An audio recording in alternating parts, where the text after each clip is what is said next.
నాకు ఇక్కడ ప్రాజెక్టులు ఎక్కువగా ఇస్తారా, నాకు ఇక్కడ ఇంటర్న్షిప్స్ గట్టిగా ఉంటాయా, ఇలాంటివి మనం ఫోకస్ చేయాలి. మనకి జనాలు ఎట్లా ఉంటారంటే 3 ఇయర్స్ బ్యాంకింగ్ కోచింగ్కి వెళ్ళి 3 ఇయర్స్ అక్కడ టైం ఇస్తారు, లేకుంటే ఒక 5-6 ఇయర్స్ గ్రూప్స్ కని వెళ్ళి టైం ఇస్తారు. బట్ ఐటీలోకి రాగానే 1 మంత్ టైం ఉంది సార్, నాకు టైం లేదంటాడు. మెజారిటీ పీపుల్ కూడా 1 మంత్లో అయిపోయిందంటారు. 1 మంత్లో అయిందంటారు. ఈ 1 మంత్లో అయిన వాళ్ళు లోపలికి వెళ్ళి ఏం చేస్తారో మనకే తెలియదు. నేను 25 ఇయర్స్ ఉన్నాను, ఇండస్ట్రీలో ఉన్నా. నేను ఇంటర్వ్యూ ప్యానెల్లో కూర్చున్నప్పుడు చాలామంది అసలు సబ్జెక్ట్ రాదు వాళ్ళకి.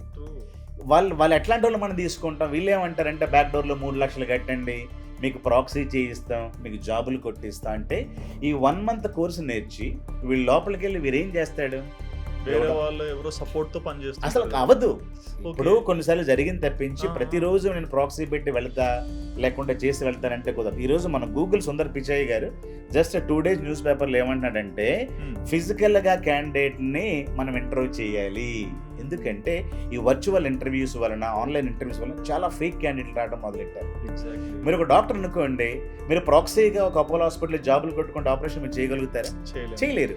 మరి అలాంటప్పుడు ఒక మంచి సాఫ్ట్వేర్ ప్రపంచానికి మీరు ఇవ్వాలనుకుంటే ప్రాక్సీగా చేసుకుని మీరు లోపలికి వచ్చి మీరు ఏమంటే సాఫ్ట్వేర్ రాయగలుగుతారు? అట్లీస్ట్ మనం ఆలోచించాలి కదా. ఇది కూడా చాలా పెద్ద ఇండస్ట్రీ, బట్ కంపల్సరిగా నిష్ణాతులు ఉండాలి, నిపుణులు అవసరం.